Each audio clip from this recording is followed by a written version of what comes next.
Sveiki!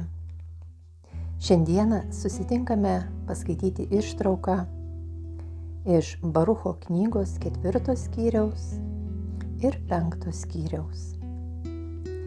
Tai bus ištraukos, kurias aš vadinu pranašingoji Biblija. Paguodžiančios eilutės tiems, kurie jaučia širdies suspaudimą, kurie išgyvena depresiją, sunkumus, netektis.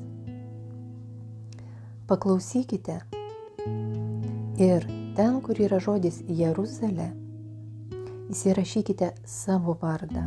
Būtinai atsiverskite šitas Barucho eilutes, Barucho knygos eilutes ir paskaitykite. Paskaitykite patys tuo vadinamu širdies skaitimu, stebuklinguoju skaitimu. Ir šios pranašingos Senojo testamento eilutės atvers jums vartus į džiaugsmą, ateitį, šviesą, kuris tikrai greitu laiku ateis. Drąsos Jeruzalė, tas, kuris tau davė vardą, paguos tave. Baiminasi, kurie tave skriaudė ir džiūgavo dėl tavo kritimo. Baiminasi miestai, kur tavo vaikai vergavo. Baiminasi miestas, paėmęs tavo sūnus. Kaip anas miestas džiaugiasi dėl tavo kritimo ir džiūgavo dėl tavo griuvėsių, taip jis sielvartaus dėl savo sunaikinimo. Atimsiu jam džiaugsmą turėti minias gyventojų ir jo džiūgavimas virs gedulu. Amžinojo ugnis ant jo kris ilgą laiką ir nuo tada jame apsigyvens demonai. Pažvelk į rytus, Jeruzalę, išvysk džiaugsmą, kuris tau ateina iš Dievo. Žiūrėk, džiūgaudami dangaus šlove pareina tavo vaikai, kuriuos kadaise išleidai, šventojo žodžiu surinkti iš rytų ir vakarų. Jeruzalė, nusivilk savo gedulo ir skurdo drabužį ir apsivilk amžinu Dievo šlovės grožiu. Apsigaubk Dievo teisumo skraiste, užsidėk ant galvos amžinojo šlovės gobtuvą, nes Dievas parodys tavo spindesį visai žemei.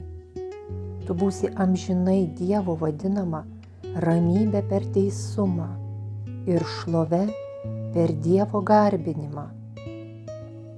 Kelkis, Jeruzalė, atsistok aukštumoje, pažvelk į rytus ir pažiūrėk į savo vaikus surinktus iš rytų ir vakarų šventojo žodžiu. Taigi, drąsos, mielieji, tie, kurie einate nuo pradžių, kurie nuo pradžių klausotės, aš tikrai žinau, kad jūs jaučiate šventosios dvasios vedimą. Kai kurie jaučiate pokyčius. Atsiminkite, pokyčiai ne visada suteikia tą malonų pojūtį. Kartais viduje galime jausti ilgesį, tam tikrą tarsi dvasinį kažkokį nepatogumą, bet tai yra transformacijos ženklas. Ir tie, kurie einate nuo pradžių, štai dabar ateina laikas ištarti drąsos, mylimieji, drąsos gerbiamieji, bendrakeleiviai, dvasios bičiuliai. Nes tas, kuris davė jums vardą, tai yra Viešpats, paguos jūs. Paguos taip, kaip jūs nesitikite, nes tas arba tie, kurie jūs skriaudė ir džiūgavo dėl jūsų kritimų, arba kurie jūs įskaudino, arba dėl kažkokių sunkumų jums, dabar yra sunkus etapas. Visa tai baigėsi. Visas vergavimas tamsybėms baigėsi. Ateina džiaugsmas. Baigėsi jūsų sielvartas. Nes visa tai, kas buvo sunku jums, bus sugrąžinta priešams, toms tamsybėms. Jeigu nėra jokių išorinių priešų, tai visi jūsų vidiniai priešai bus sunaikinti. Jūs patirsite didžiulę vidinę transformaciją. Tik atsiverkite, tik pažvelkite į rytus, reiškia į ateitį. Ir būtinai išvyskite ten džiaugsmą, pasiduokite džiaugsmui, leiskite savo džiaugtis. Kas bebūtų nutikę, leiskite patirti džiaugsmą, kuris tau ateina iš Dievo. Dabar Dievas jums siūs džiaugsmą.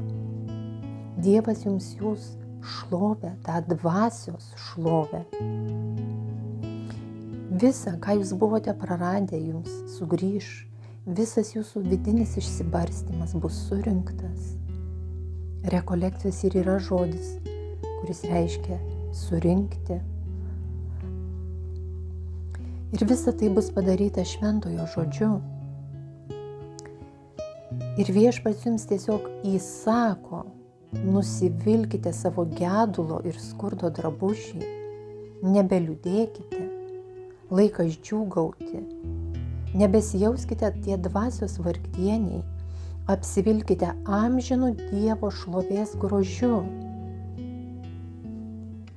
Apsivilkite tuo dvasios drabužiu, pajuskite per meditaciją, per maldą, kaip iš jūsų vidaus trykšta šviesos šaltinis, trykšta dieviškoji gyvybės versmė ir apsigaubkite tą šlovę, Viešpaties šlovę.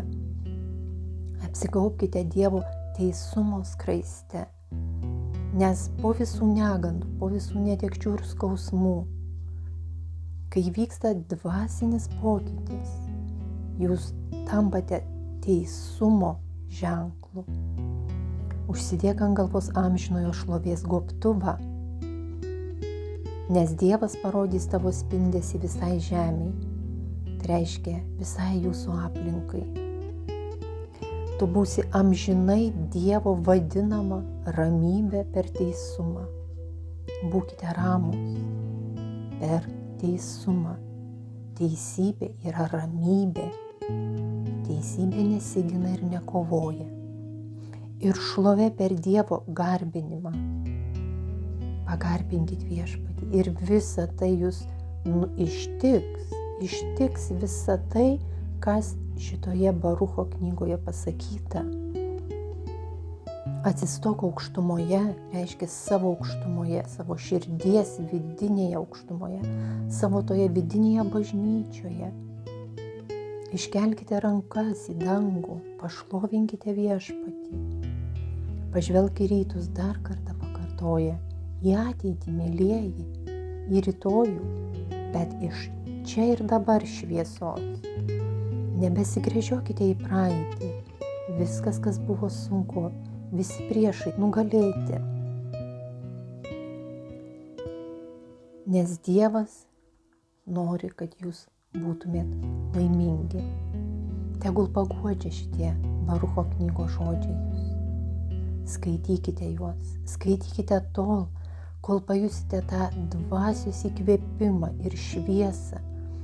Per šiuos Viešpaties žodžius atgimti iš dvasios, atgimti ir dvasinę stiprybę įveikti visas tas buvusias negandas ir pažvelgus į rytojų, į ateitį, džiūgauti Dievo šlove.